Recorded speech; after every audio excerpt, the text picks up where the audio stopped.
my name is Petra and I'm a pet business brand photographer specialist. Today I will be talking to you about phone photography. I know a lot of pet professionals uses their phone to take pictures every day to post on social media. So I'm gonna give you some quick tips on how to take better pictures with your phone. So I have an Apple here and I have a Samsung. I will be showing you the exact same thing on both phones, where to find them, how to take better pictures, and how to edit them afterwards.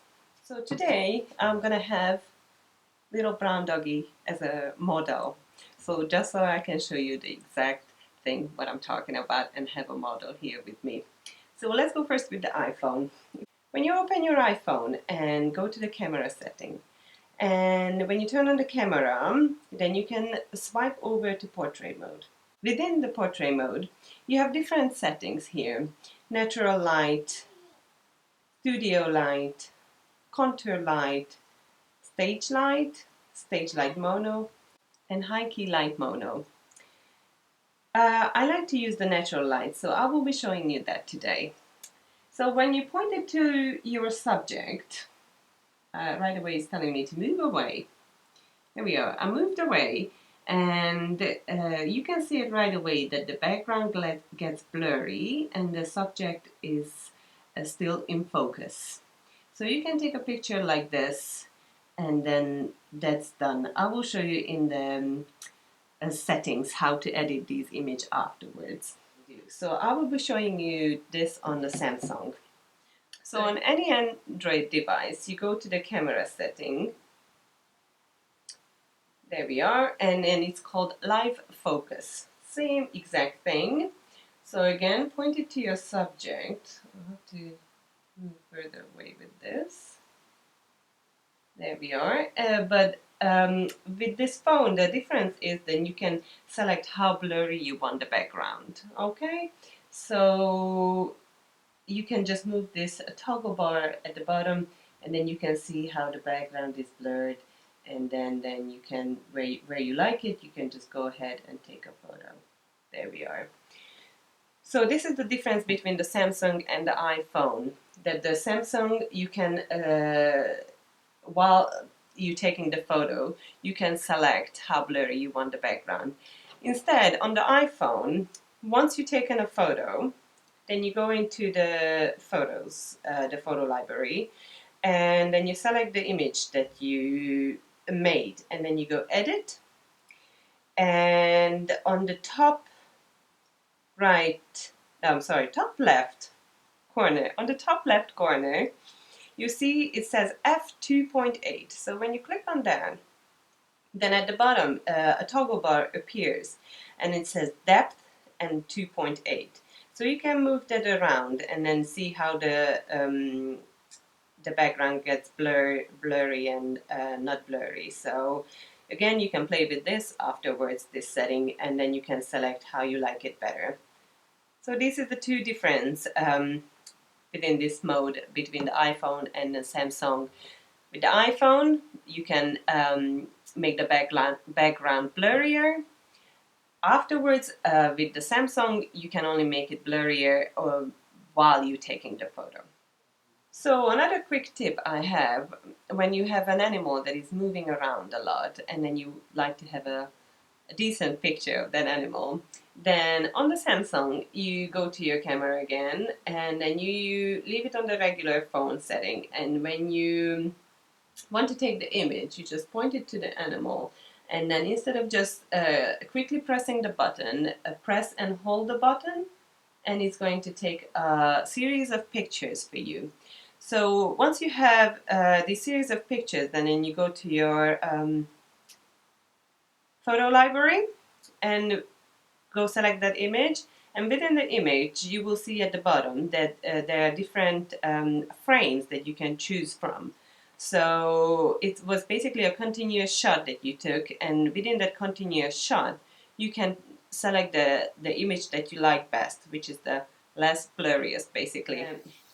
You select that, and then it has a little picture I would say, not picture, like an icon of a photo on the left bottom corner, and then you press that and you will be able to select which one you like. And then you just select the little circle on the top, and there you go, that's going to be your image. And then you go to that arrow that's pointing down and save one picture from this burst shot. Yes, save. So that's going to save you that one image, so you won't have the zillion that you took, but just that one shot that is good. All right, so that's that on the Samsung. Now, on the iPhone, it is called Live on the iPhone, okay? So the live, what it will do, it will take a live photo for you. It's sort of the same thing that is done on the Samsung. So, and it's located on the top right corner. It has a lot of circles, and there's the live function. So again, you're pointing the camera onto your subject, and then you quickly pressing your button, not holding it like with the Samsung, but quickly pressing it, and it's gonna take live shots for you. So when you go to the photo gallery, and then you select that image, then you go edit, and at the bottom then at the bottom it's gonna have the same icon for the lives, that a lot of circles. You press that, and it's gonna have all the images that it was taken within that live shot. So you can select the one that you most like, and then it's gonna say on top of it, when you selected that image that you like the best, it's gonna say make key photo. If you make that the key photo, then that's the image that you will be using as the one that you like. Basically, simple as that. And then you press done, and there you go. You have yourself the best image.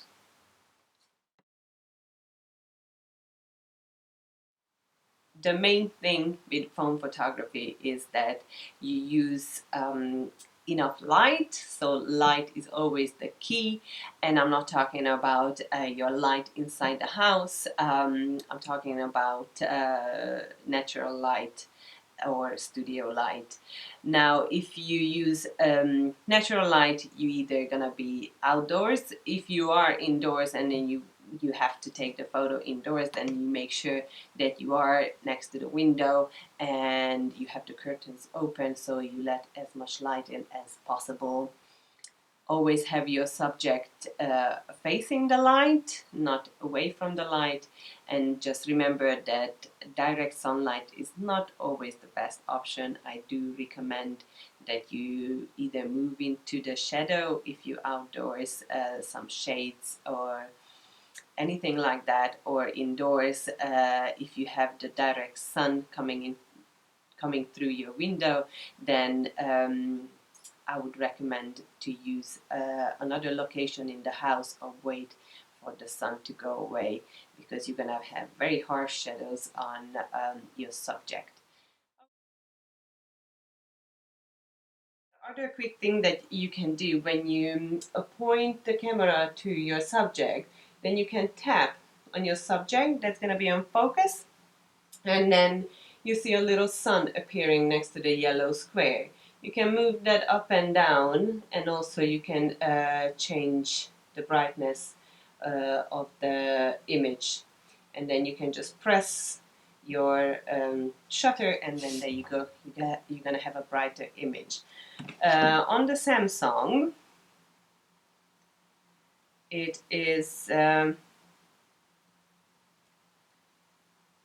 so you press on your subject, that's going to be again in focus, but there's a toggle bar at the bottom with a minus and plus, so you can move that again up and down, and then you can select how bright your image is going to be.